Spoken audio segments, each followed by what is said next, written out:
Hello, I'm your host, Sister Charity, and welcome to today's episode of Our Perspective. And joining me, of course, is my co-host, John Sells. What's up, John? How you doing, sis? How you doing? I'm good. I'm good. It's so good to be here. We had some differences of opinion last week, so if you didn't get a chance to check out that episode, we encourage you to go back and I'll probably put it right up here. The episode from last week is kind of heated, but nevertheless, we survived. Okay. I hope it wasn't heated. Oh yeah, it was heated. It was heated. No. But anyway, you know what? For those of you who are new to our channel, this channel is a brother and sister channel where we share our different perspectives, and sometimes we just don't agree, and we may not agree today.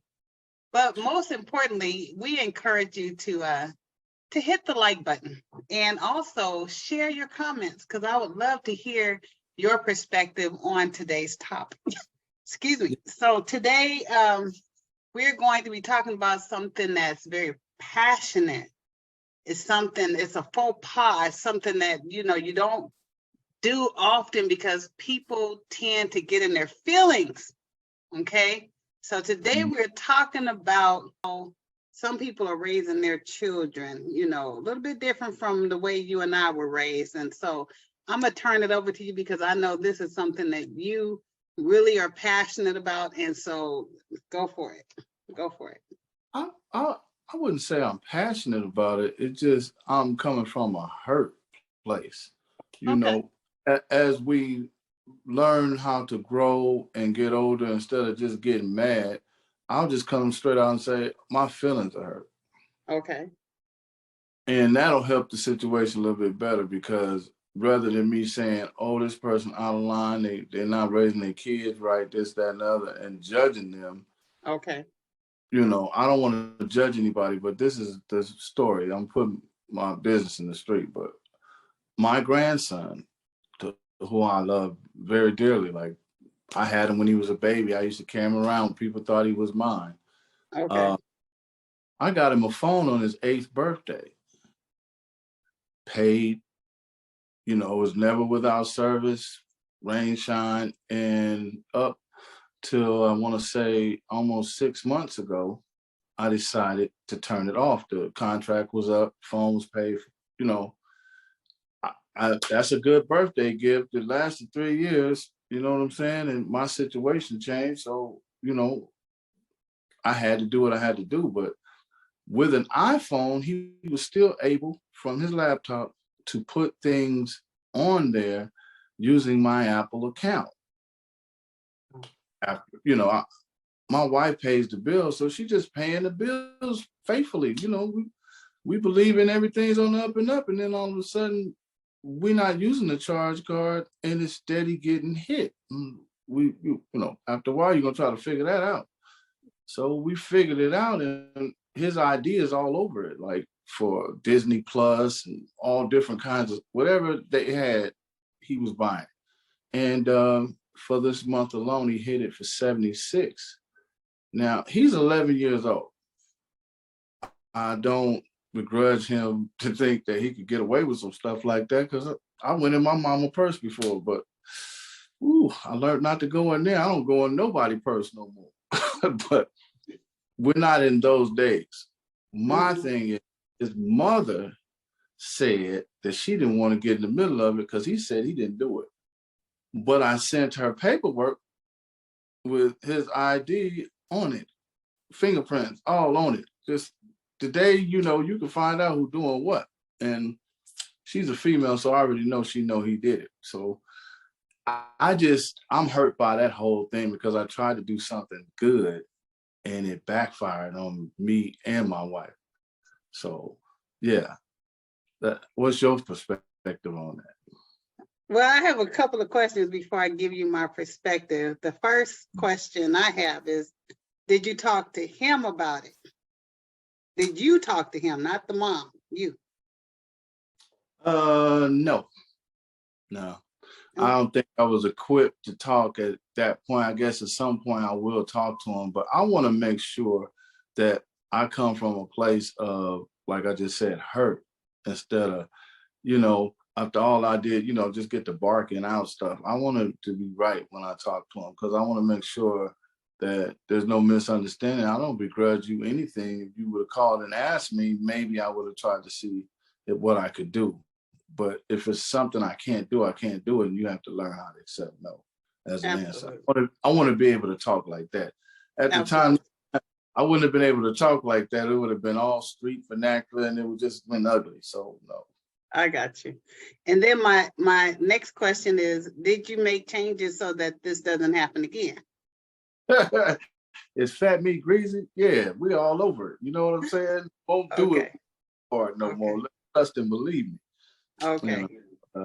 I'm still, I'm 50 and I'm still learning every day. My daughter, I bought her daughter a phone, my granddaughter a phone, and what they did was they got everything off of there. So they wouldn't even do it by accident. Right. But so, I appreciate, first of all, I appreciate you working through this, on the show and being, transparent and just kind of being vulnerable in this case, because I can understand the hurt, anybody would be hurt, especially when they love somebody and the loved one does something that's kind of foul. But I guess the lesson learned, I guess that's a lesson for you and a lesson for him. But let's talk about, what is the lesson learned for you? Well, don't just get so lazy and complacent. Like, don't take things for granted. Like, don't just not look at your statements because you don't want to read. I would say the lesson for me is to read the statements when they come to me. But I knew I wasn't using it hard because it was maxed out. You know what I'm saying? But he apparently didn't know it was maxed out. So I watched my credit go. Something happened with your volume. Hold on. I said,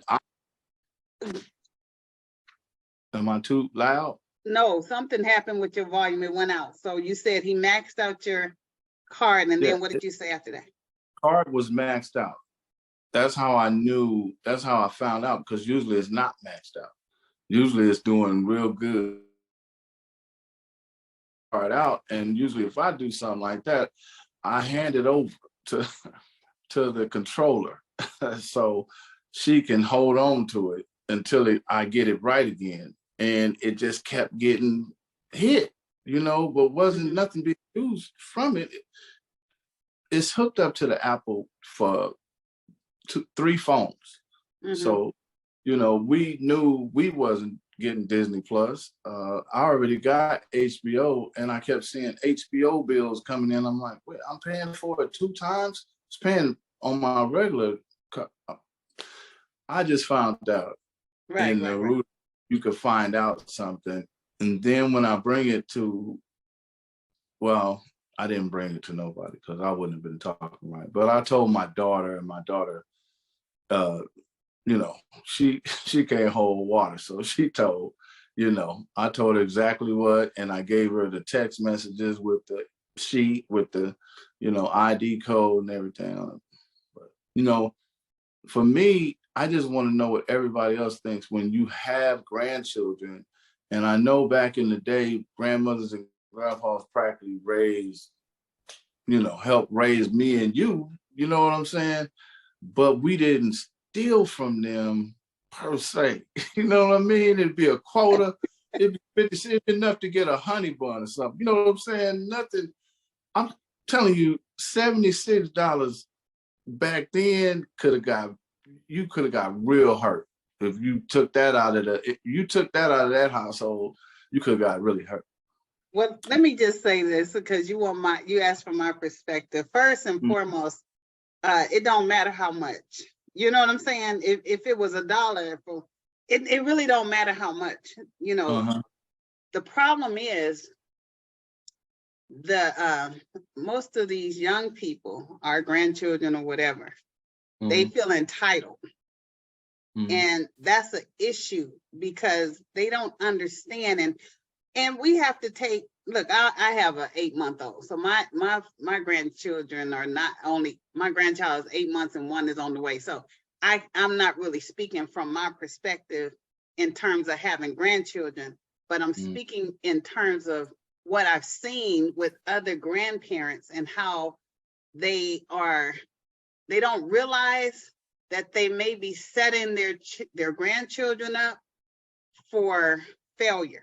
And I know that's a harsh word, but No, yeah, when a child is given everything, especially you said you got him an iPhone at 8. That's a red flag right there. He should have had a track phone. You understand what I'm saying? I'm not even hold up. It was refurbished and it okay. didn't cost us that much. And I knew he would get enjoyment out of it past his birthday. Okay. And I've been absent my guilt. See, a lot of times we have what's called guilt, like we didn't do enough or I didn't spend enough time. Even with my kids, I have guilt. And I'll go to my pocketbook as my first reaction to it. You know, I'd give a hug too. I'm an affectionate person, but no, at this time I probably shouldn't have. I was warned against it, and that only made me want to do it more. But yeah, I love him because I mean, like I said, I had him when he was a baby. I used to have him a lot. Yeah, I know. Mhm. You're a great grandfather, so that's not taken away from that. I I'm was just No, I'm just saying you did your grandfatherly duties and you still do. But Mhm. I would talk to him and I know that you're capable of having a conversation and just explaining to Mhm. him not only how that impacted you, but how that can impact him in the future because of, it's so many things already going against him. You understand what I'm saying? Mhm. And if he steals from his grandfather, will he steal from his friends? Will he steal from his mom? Will he take something from somebody who ain't having it? I Mhm. think that conversation needs to be had from you and him, not from the mom, but you sit down because he knows that you love him and there is a connection with him and you. And so if we don't really explain, like that was a teachable moment. If we don't really sit down and let our children, grandchildren, whoever understand there's consequences for their behavior. Now, look, I believe strongly in consequences, and I believe that he should pay consequence for that. If he come over and mop the floor, clean the bathroom, you're gonna get $78 worth of service from him because he needs to understand consequence. That's my perspective. Yeah, well, that boy don't do much or nothing, and it'd be my perspective. He ain't gonna mess up my wood floors with his half do. And I'm good on the reparations. I don't need reparations. What I got was him to not be doing it no more. So I solved that problem. But the problem is not with him; it's the people over him. You see, if my son was to do something, I'm still raising a baby. And not too long ago, he walked out the store with some chapstick, $2 at the max. And when my wife told me what he did, when I got home, I grabbed him. We went back up to the store with that same chapstick, and I paid for it. And I had the clerk tell my son what the consequences would be for an action like that. And he did. And I told him, I said, I came back. I know it's nothing, not a big deal, but I want him to know that I work hard. You don't have to steal anything. That's me, though. I'm 58 years old. I know better.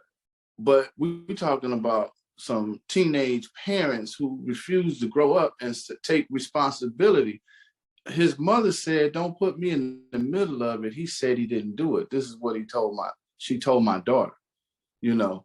And I know my daughter showed her the proof because I wouldn't call nobody a thief if I didn't have all my facts right.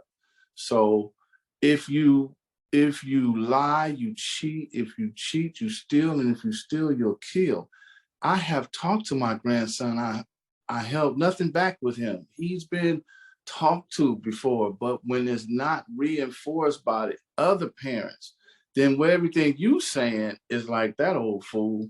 You know, my grandson came to my house and told me there's no way you can afford this house. You see, that's a mindset of a grown-up who's hating on you. And a child, I would never, ever talk like that to anybody of, you know, older than me, or somebody I respected. I would never talk like that, first of all, because I wouldn't hate. I'd be like, this is a fantastic place you have here. His thing was, you know, no way you can afford it. And I know if you stealing from me, I can't afford it because, you know, you hit me for $76 in 1 month. So yeah, you're right. I probably can't afford where I live. So I'm more on that level. Like, it wasn't because of lack of conversation with this young man. I've talked to him a lot. I've mentored him. Okay, so here it is. You just told me a powerful consequence that you gave your son. That's 6. And you are telling me now that you are upset because the parents are not reinforcing that. No, that it don't work like that. The same way you taught your 6-year-old, you have to teach this 11-year-old grandson of yours, because he's older. And you're right. Whoever his mama and all of that, they may not be as mature. They may not really understand. And in all fairness, okay, in all fairness, talking to him, you may discover he gave that card or that phone for somebody else to use on his behalf. I'm just saying, these kids do some crazy stuff. I don't doubt it, sis, but check this out. I don't have access to him like that. You know, it's one thing to be a grandparent, it's another thing to be a parent. I'm not his parent. I don't have access to him like that. Because if I had access to him like we used to be able, like somebody had access to me, you know, we'd be having a different conversation. But I'm old now. And my piece is just letting people know that this happened to me and moving on. That'll be my piece. The thing is, you love him, and somebody else won't love him. And somebody else would jack him up. You understand what I'm saying? So it is what it is. I mean, if you can't get a hold of him on the phone, you can't get a hold of him on the phone. You can't, if you don't know his parents' number and y'all got that kind of thing, then. Well, his dad and his mom were divorced. It was bad. It was horrific. She got another dude now. And, you know, it's a lot more to it, but we won't get into that. Right. Your perspective is that that's my grandchild and I should love him through it and I should be reprimanding him some kind of way or whatever, but I don't have access to him like that. So I'm not even gonna worry myself with that. Okay. I'm just letting you know how this new generation is conducting themselves. Yeah. Maybe conversation can help somebody who might think, oh, my child can do no wrong. And those are the very kids who end up in the penitentiary or they end up at Bunker Brothers. Which is a funeral home for those that may not know. And he's a handsome guy too. So you add that in the equation, you know, so he's hypnotizing somebody. It ain't me, you know, but like I said, I did have conversations with him before this even erupted into this. You know, I let him know about stealing and, you know, gave him the golden rules. You know, he was old enough to get a phone. He was old enough to get a conversation. Right. So, yeah. Well, you know, the only thing left to do is to, you know, pray for our children and our grandchildren, because I'm not talking about you, but it's just too many parents that don't want to take the time to deal with the negative, you know what I'm saying? And some parents don't even deal with the good. So it's unfortunate, but they're not parenting. Right. They are I don't know what is, I can't even tell you what they're doing, but they're not parenting, you know. So if anybody is listening to this and you feel like you know, your child won't do any wrong, or, you know, you give your child a world and you buy them whatever they ask for, all you doing is setting them up. Okay. I know because I told my kids that didn't have no name brand, nothing. Mm-hmm. I told them if they want name brands, they get that when they get old enough to buy name brand, because I didn't know how their life was going to roll out. You understand? Right. So I was like, I ain't setting you up to fail. I buy you the name brand. Then when you can't have it, you go steal it, or you go sell your body to get it, or you do all of this other stuff. See, we gotta think, you know, like years down the road. If it ain't cute at 17, it ain't cute at 6.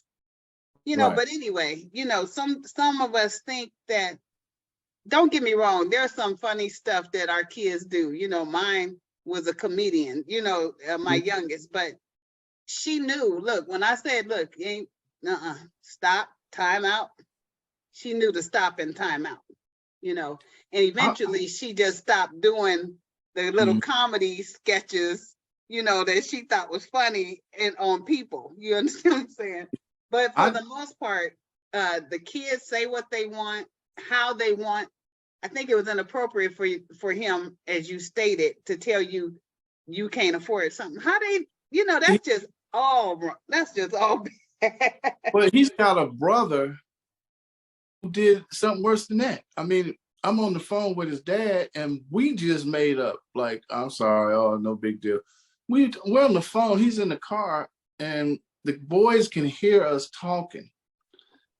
So I say, oh, the boys are with you? Hey, boys, how you doing? He says, say something to your grandpa. The little one say, Grandpa Greg, as if to say that Greg is my only grandpa. I mean, he is 6 years old, and he said that, but I couldn't even be mad at him because I call myself being a jokester or a clown. And I'm thinking to myself, well, that wasn't appropriate because I knew he knew it was me. Greg is Caucasian. That's my ex-wife's new husband. So he said Greg as a jab, you know, he was jabbing me. Right. You know, they say you can't play with kids and you never can't. should play. So I'm going to take responsibility for what I've done. I have played with them. So I never was like grandpa with us, you know, it was love. But when we got older, he was like, hey, I'm the man. You know what I mean? It's like, don't joke. I'm joking with you. I'm ask you to go do that, take that out. You know what I mean? You know, these ways, they just get it. And they don't have to take the trash. They don't do anything for it. They just get it because of who, I guess because they my grandkids or something. I don't know. Right. Yeah. So, I mean, this is something that we definitely need to just talk about, because if we don't make changes and start parenting, I don't care if you're a grandparent or a regular parent, if we don't start teaching our kids and stop giving them a false sense of entitlement, I guess. I don't even know how these kids got that way, but you know, you want to do so much for your kids. I'm not saying don't do a lot for your kids, but at the same time, your kids, and let them know it don't come easy. Hey, you see me get up and go get it. You know what I mean? And some of them, you know, I work with teens for years, and some of them, because they don't have anything, because they're used to getting, like, you know, $100 shoes when they were in their teen, you know, when they were like 12 and 13, and now they're 18 and 20 and 19. Ain't nobody buying those things. So now they, you know, they feeling some kind of way in their feelings, and now they can't cope, and now they got to smoke in order to cope. And it's just, you know, it's a lot. So I think we need to pay attention to our children and how they expect something for nothing. That should be a warning sign. I told my kids, look, if you show me 1 ounce that you're not grateful for the little, you get nothing. Yeah.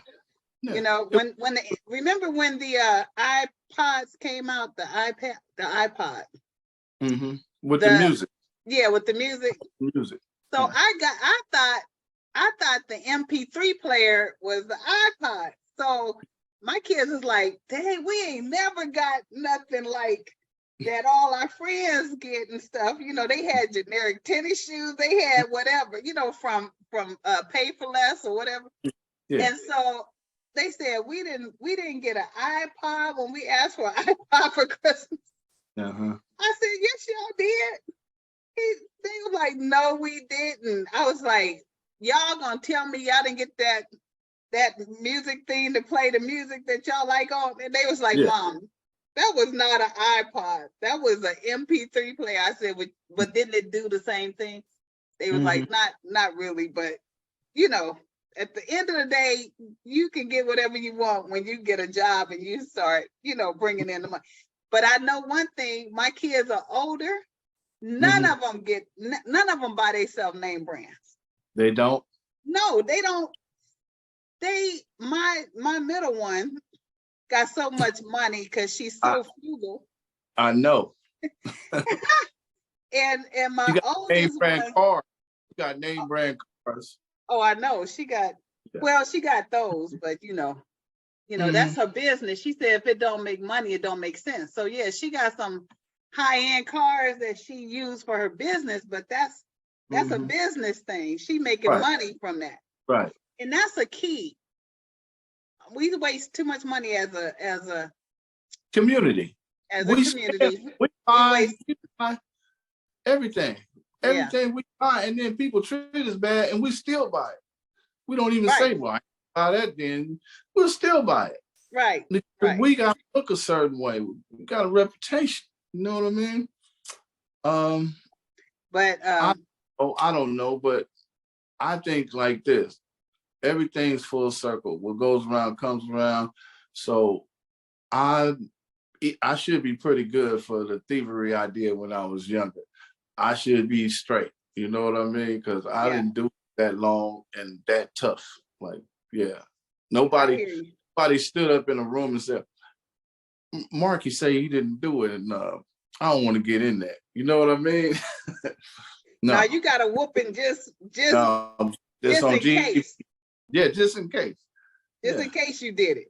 Can't have a thief laying around you, being around you while you're trying to go to sleep. You won't sleep good. Right. So anyway, hopefully the my grandnephew, will think twice before he do something that can hurt, people and steal. Okay. But to even make him a villain in this movie because he's 11, it's a lot of growth he can have. But it was one thing he's not gonna have is access to my cash. I think I'm gonna put him on waivers for like 3 years or so, until he get a little bit bigger and then understand something. Now when I give you something, I'm expecting my car washed, my driveway swept. I'm expecting something. Yeah. Playing that dog boo-boo. Whatever. Sure. Yeah. All right. Well, look, we are out of time. Thank you so much for sharing that. I'm sure it's going to help some people. And I just want to close out with this. Sometimes it's the person that kind of has the struggle, that don't get everything, that ends up being, doing something with their life. Because look at you and look at me. We didn't have a whole lot, but we knew if we didn't take care of ourselves, it wasn't going to be good. So, and we knew stealing wasn't the answer because we both did that and got caught. So giving your child or your grandchild everything because they want it or because you can doesn't mean that's in the best interest of your child. So you have any closing remarks? Yeah, as a grandparent, I thought my job was to spoil the crap out of the kids and send them back with their parents. Just because the parents did a lot of janky, messed up stuff, but it backfired on me. So as a grandparent, I would recommend treat them like your kids and don't let them get away with too much stuff. You know what I'm saying? You want them to have a time around you, but at the same time, don't let them do too much because it's too much going on. The world is not for that. I Right. wouldn't do it. Yeah. Yeah. Thank you, sis. I love you. I pray for you all the time, and I just ask that you pray for me. Absolutely. And I'm glad you're feeling better with the whole hookup. I'm not, yeah. Yeah. Yeah. All right. Couldn't tell. You're doing well. So, all right. So thank you all for tuning in to this episode of Our Perspective. Don't forget to like and share, and of course, hit the notification bell and leave a comment. We'd love to hear your perspective. All right. Yeah, Till next time. I'm tired of reading my own comment. Bye, y'all.